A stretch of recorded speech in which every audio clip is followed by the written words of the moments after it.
What's up, everybody? Will, JJ, Vikings, Colts. For once, it's not the Jets. And we got a great game coming for you guys. We're going to break everything down and give you guys a parlay at the end that you won't want to miss. Let's get into it.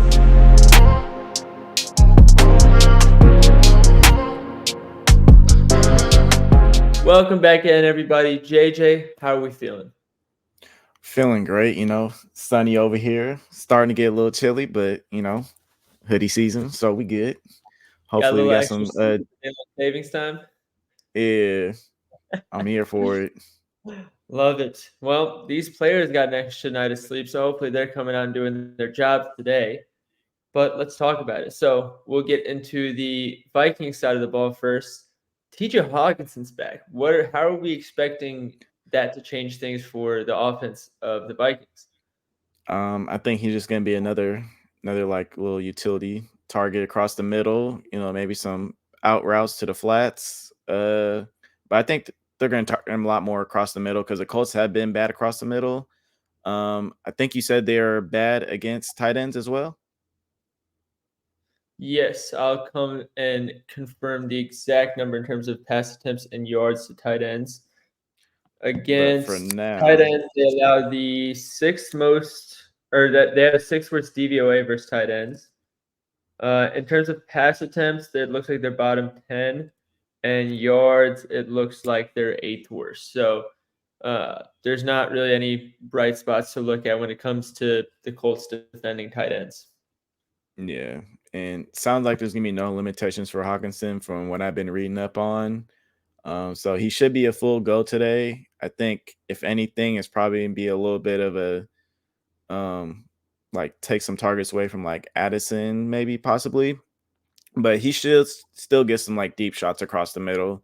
It just won't be like the volume we probably have been seeing from him the last 5 or 6 weeks or so since he came back from injury. But Jefferson should still be involved. Jefferson's not going to go away. That just doesn't happen. He's He is pretty good Jettis. at football. He's pretty good at Yeah. football. But yeah, I'm kind of seeing the same thing as you. I don't think they're gonna throw Hawkinson to the Wolves. Like they'll give him his usage, but I don't think they're gonna rely on him too much. And they've gotten this Mhm. far in the season with success without him, so not necessarily that they need to. But if he is doing his Hawkinson thing that he was pre-injury, we've seen how much he can elevate a quarterback. Just look at how Kirk Cousins was doing before and after.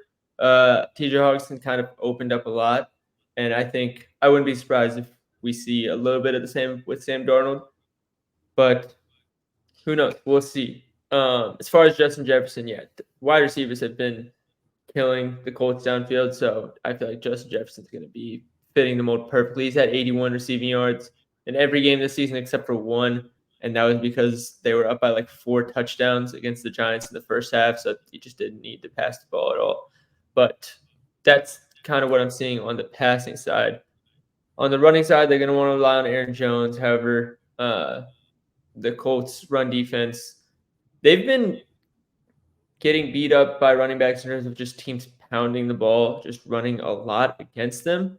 But I feel like they haven't had any disaster performances of just like allowing 8 yards per carry in a while.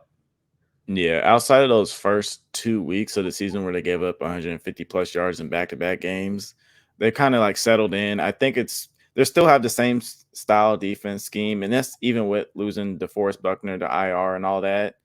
So I think it's just more so they're executing better. They're more like plan. They have a better game plan to figure out how to execute, I guess. After outside of that, I really don't know what else has changed. I mean, as much as people want to give their coaching staff shit for how they're handling Anthony Richardson, that's still a good group of coaches. So, like, it makes sense that the same scheme eventually got figured out as they had more games under the belt. Yeah, I mean, probably next year Gus Bradley can leave instead of playing cover 3 for the rest of his life. Oh my god, Maybe imagine if I they don't. bring in Salah. Oh, that would be fun. That would Yeah. be interesting. All right, let's get into the Colts side now. And I guess we just teased it a little bit, but Anthony Richardson's no longer the quarterback, the starting quarterback at least. Joe Flacco is taking the reins. They're saying he's going to give them the best chance to win. I think most people agree. However, probably shouldn't have given up on your first-round quarterback after 10 games. If you're going to go through the rebuild process, do it right. But It's we're not here like now. he's Josh Rosen. Let's No, put that out there. He's not Josh Rosen. he still probably has the best throw of the season, if we're being honest. That week 1 throw to Alec Pierce, probably the best throw of the season. I think it will be when it's all said and done. But nonetheless, today we get Joe Flacco, and that's props betting galore. I mean, they're going to throw the ball way more. Joe Flacco, he'll check down a million times, he'll chuck it deep a million times. So the whole prop betting scene just opens up wide open. Who knows if it's going to be good for the Colts? We'll get into that, but it is good for our money. In terms of where we expect it to go, he checks down a lot. The Vikings actually force some of the most checkdowns in the league. However, the Vikings are also bad against wide receiver ones, and when Joe Flacco has been the quarterback, that has been a lot of Josh Downs. I don't know Yeah, if you can see anything else with every Flacco there. time Josh Downs has had Joe Flacco's quarterback, I bet on his receptions every time, and it's cashed every time. And I don't see that changing, especially Josh, against this too high defense that the Vikings are going to play. They're going to be blitz heavy. They've been like that all season, but they do allow a lot of short receptions, so that just favors Downs even more tonight, and possibly even some running back targets, which I'm sure you'll touch on in a little bit. Yeah, I mean, the Vikings' run defense is really solid, and Jonathan Taylor's back. The team is going to want to lean on Jonathan Taylor. He's one of their better players in that offense. So if you can't get an efficient run game out of him, you're probably going to scheme 2 or 3 targets to him, whether it is checkdowns or screens or whatever it is. You want him as involved in the game as possible. And with a quarterback like Joe Flacco that likes to lean on his running backs sooner than most other quarterbacks, probably, that is good for him. Even though we don't traditionally think of him as a receiving back, I think his line's 12.5 receiving yards. That's low enough for me. So I think the only one left to talk about is really Pittman. But like I said, the Vikings, or like you said, the Vikings blitz a lot. They play too high safety, generally favors the middle of the field. And since Downs is going to be in the slot more, he's probably going to get more of the quicker targets, and he's proven to be more Joe Flacco's favorite. So love Pittman as a receiver. I think this matchup fits a lot more for both Downs and Taylor. And as far as the tight ends, I don't think anybody was betting on the Colts tight ends anyways, but the Vikings are very good against tight ends. So I think that sums everything up pretty well now. Yeah, I mean, when you look at the run defense for the Vikings, they're still good. I mean, DVOA they're first in pass, and run DVOA they're first as well. This defense has been good.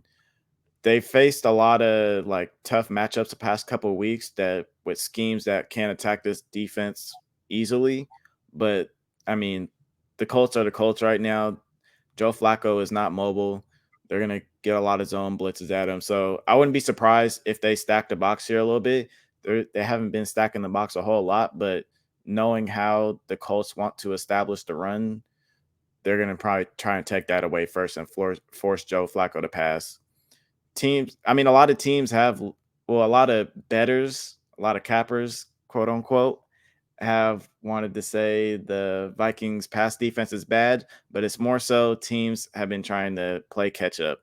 That's where a lot of those yards come from. First half, they are locking teams down, but that first half of the season where you're just having to play catch up, that's where a lot of those yards are coming from. I mean, just look at who's been on PrimeTime so much. Aaron Rodgers. Aaron Jets, Rodgers baby. played a whole lot of catch up in that game, a whole lot of airing it out. I mean, I don't expect anything different here. I do see Joe Flacco airing it out, and I want to target that. We want to target that, but you can't just say it's because of bad defense. It's just poor analysis there. You can say teams have been throwing against them because that's true. You can't say that they are bad against the pass. That is a completely different statement. That's what they want to give up. Yeah, exactly. And when you're down by 20 in the second quarter, yeah, you're going to be passing the ball. Nobody's running the ball at that point. Yeah. All right, parlay time. For everybody that skipped to this part of the video, welcome. Good to see you guys. Glad you could join us. Make sure you like and subscribe if you haven't already, and turn notifications on so you make sure you see all our videos as soon as we post in the future. But let's get this going. The first leg, the under 53.5. The straight line is 47.5. We bought a couple points.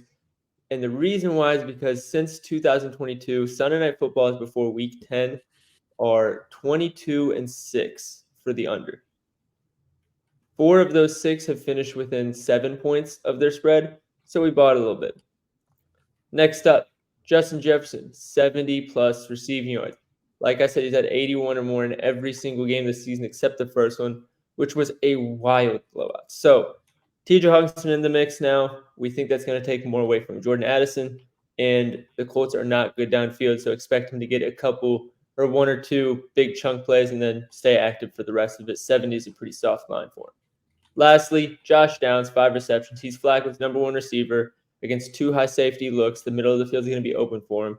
Against blitzes, he's going to be the quick target. It makes too much sense. 5 targets is absolute money for him with Flacco under center. So those 3 legs without a boost is plus 198 on FanDuel. They're offering a 30% boost for this game to get it at plus 257. We put 100 on it, so it's 100 to win, 257. Total payout is 357. Again, make sure you like and follow for tailing. And JJ, as always, appreciate you for joining us. Take care, everybody. Good luck. And hopefully we're talking about a cash for tomorrow's Monday Night Football video.